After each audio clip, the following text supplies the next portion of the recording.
Ada 3 cara untuk kita mengupgrade diri kita dalam level apapun. Ini teori saya ambil dari Konfusius. Ada cara paling mudah, ada cara paling berat, ada cara paling pahit. Yang pertama, cara paling mudah. Cari guru. Cara paling mudah itu kata Konfusius meniru, mengikuti. Jadi kalau ada guru lebih gampang. Guru akan menunjukkan, nuntun kita, bimbing kita, itu lebih mudah. Makanya di beberapa konsep tasawuf itu ada yang bilang ya kehadiran seorang guru itu wajib. Oke ya mungkin tidak sewajib itu. Kalau kita ada di level 2 mungkin kalau saya boleh saja tanpa guru asal mampu. Makanya yang nomor 2 ini paling berat. Yang nomor 2 itu berpikir, nalar sendiri. Kita merenung sendiri, membaca. Kalau kapasitasnya cukup, waktu kita cukup, itu juga bisa.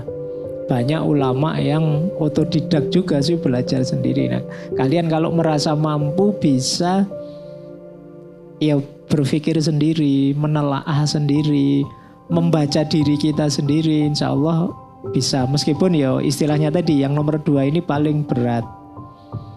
Dia akan lebih mudah yang nomor 1. Ada guru, kita tinggal niru dan mereka yang bimbing kita.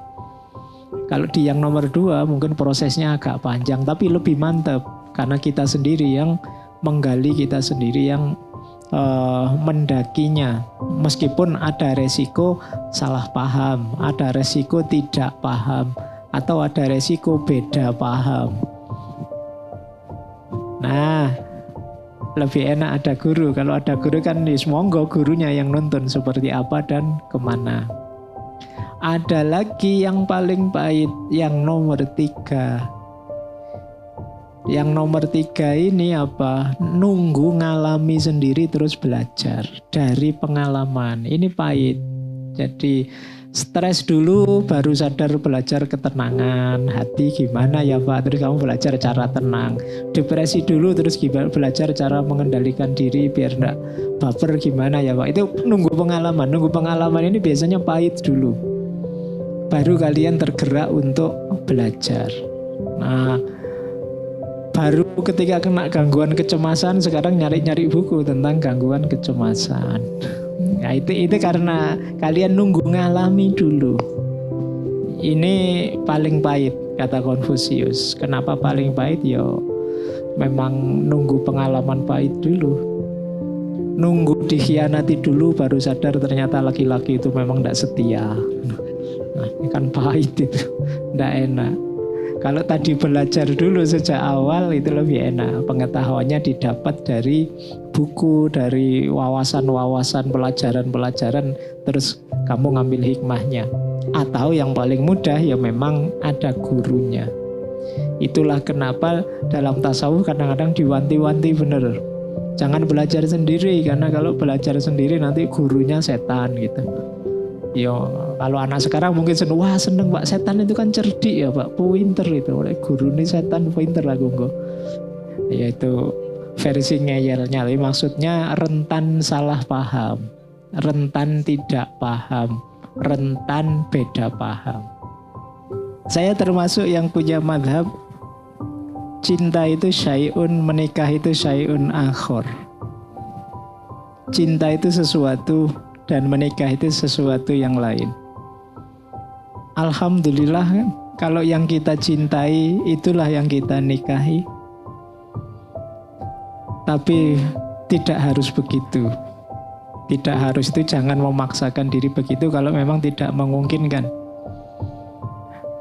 Karena ada kalanya ya kita tidak bisa menikahi yang kita cintai. Dan itu biasa saja karena memang ini dua hal yang tidak selalu harus nyambung setara. Apakah kemudian idealnya mencintai itu harus mengarah pada pernikahan? Sebenarnya pertama-tama tidak ke situ. Ideal mencintai itu saya tidak tahu teman-teman mendefinisikan cinta itu selalu arahnya ke eros. Cinta yang plus nafsu. Aspek passionnya. Jadi cinta itu komponennya 3. Ini salah satu teori yang bilang begitu. Yang pertama passion, yang kedua komitmen, dan yang ketiga intimasi. Passion itu rasanya, nanti berhubungan dengan nafsunya. Intimasi itu kecocokannya. Kemudian komitmen itu janji, tekadnya. Yang tadi misalnya bisa saja orang ini sampai tua jangan-jangan cintanya hilang. Cintanya mungkin tidak hilang, passionnya yang mungkin bisa hilang. Karena cinta itu kombinasi 3 ini. Kok orang isinya passion saja, tidak ada komitmennya, tidak ada intimasinya, ini orang yang menyebutnya nafsu atau cinta yang romantik saja. Kalau hanya ini isinya, justru jangan nikah dulu. Ini tidak mau komitmen, ini masih nyari enak-enaknya saja. Jadi kalau isinya hanya passion.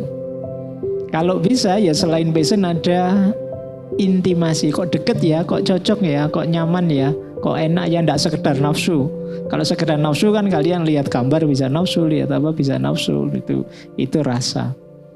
Maka jangan diarahkan ke sini saja. Kamu tanyakan juga ada intimasi enggak, bahkan komitmen. Mau enggak aku berkomitmen sepanjang hayat dengan dia, berdua dengan dia terus. Kalau enggak mau nanti sama dia terus ya sekarang, besok gimana? Kalau enggak mau komitmen ya jangan dilanjut. Jadi cinta seutuhnya itu passion, intimasi, dan komitmen. Jadi 3-3-nya harus hidup, harus ada. Kurang salah satu akan sulit. Naik ke pernikahan akan jadi beban yang luar biasa. Pak, kalau komitmennya ada, ya dekat sih Pak, tapi tidak ada passion, bisa. Kan banyak orang tidak kenal dinikahkan. Kemudian toh yo anaknya banyak, toh yo kan bisa. Nah itu tetap bisa. Cuma memang pada akhirnya passionnya bisa muncul. Ya kalau pada akhirnya mungkin ya passion saja, lama-lama jangan-jangan komitnya muncul bisa saja, tapi jangan nikah hanya karena urusan nafsu saja. Saya apalagi kalau itu dilihat dari pakai neuroscience itu ya jadinya cinta itu hormonal saja sih. Kebetulan pas senang terus hormonnya meluap-luap, jadi rasanya dunia hanya untukmu saja, bersamamu saja. Nanti karena hormonnya sudah habis ya rasa itu hilang. Ada enggak yang sudah pacaran lama terus mati rasa? Banyak ya. Makanya jangan lama-lama karena hormon itu diproduksi terbatas. Jadi tidak bisa kalian terus-terusan seneng, tidak bisa. Itu boleh kalian pakai alasan ya. Aku kok kamu putuskan, alasanmu apa? Hormonnya habis. rasanya hilang sekarang dan tidak bisa dibeli. Oke. Baik ya Mas. Jadi akan sangat mulia dan utama kalau cinta mau berlanjut ke pernikahan.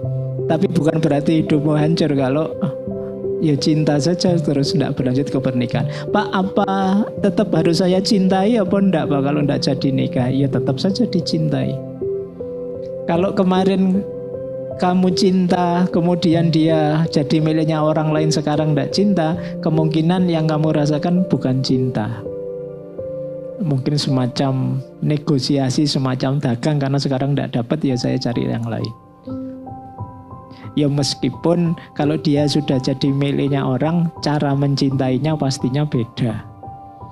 Tidak sama seperti sebelumnya, karena kalau kamu tidak hati-hati bisa digeruduk orang sekampung. Dia sudah miliknya orang lain, jadi dengan cara mencintai yang berbeda. Baik, terima kasih sudah membaca buku saya. Itu buku yang tidak mungkin terbit lagi, banyak penerbit minta dicetak ulang, saya tidak boleh. Karena itu masa lalu, kalau diulang jadi tidak seru lagi. Makanya tidak boleh cetak ulang itu, ya sudah. Saya yakin kalau belinya belum lama itu mesti buku bajakan. Jadi bukan buku yang ori, karena orinya terbit terakhir tahun 2000-an, 2003 atau 2005 itu. Saat itu memang sedang patah hati. Nah, kan saya bilang cinta dan patah hati itu energinya besar. Daripada kamu pakai nangis-nangis meratap-ratap, pakai nulis buku. Ada rumus yang pertama, kita tidak bisa mengontrol yang di luar diri kita, tapi kita bisa mengontrol diri kita. Pak, keluarga saya itu loh Pak, tipenya begitu-begitu semua, ini tidak nyambung sama saya. Kalau pakai teorinya orang Stoik berarti ya sulit kalian mengubah orang lain sebanyak itu agar cocok dengan dirimu. Yang bisa kita lakukan mengubah diri kita. Jadi sesuai dengan situasi yang ada di sekeliling kita. Ini mungkin orang pakai bahasa Indonesia yang pas itu namanya beradaptasi. Ayo kita latihan mengubah mindset kita. Jadi mengubah cara pandang kita, kemudian mengubah cara hidup kita. Mungkin karena kita masih versi kita yang dulu, yang masih bujangan misalnya, sekarang padahal dunia kita bukan lagi dunia bujangan. Maka ada hal-hal yang harus kita adaptasikan, kita sesuaikan. Akan sangat berat kalau kita punya ambisi untuk mengubah semuanya biar cocok sama saya. Yang lebih mudah apa? Mengubah saya biar cocok dengan lingkungan sekeliling atau minimal menguatkan saya biar mampu tetap bertahan di tengah atmosfer yang tidak cocok dengan mau saya. Jadi itu jalan ketentramannya ada di situ. Pak, tapi itu apa kita biarkan saja Pak, wong tidak cocok. Kalau mau mengubah monggo saja, tapi pelan-pelan ambil retorika dan strategi yang baik. Dan pasti tidak bisa segera, harus sadar proses pelan-pelan. Ini yang pentingnya karena memang ya pernikahan itu kan ada filosofi. Kalau dalam agama Hindu ada istilah samgama, samgraha, dan samyoga. Jadi menikah itu pertemuan dua tubuh, sanggama, tapi juga pertemuan dua keluarga, samgraha, tapi juga jalan spiritual, samyoga, yang dengan itu kita bisa lebih mendekat lagi pada Tuhan. Jadi cara kerjanya seperti itu. Anggap saja itulah jalan spiritualku kalau pakai filosofi tadi. Jalan spiritual itu ya kadang memang berat, tapi buahnya adalah kebahagiaan yang jauh lebih panjang, bahkan lebih abadi. Baik, ya kapan-kapan kita mengaji itu filsafat pernikahan itu ya. Tapi ya enggak usah nunggu saya ngaji terus baru nikah. Kalau memang yang mau nikah, nikah saja.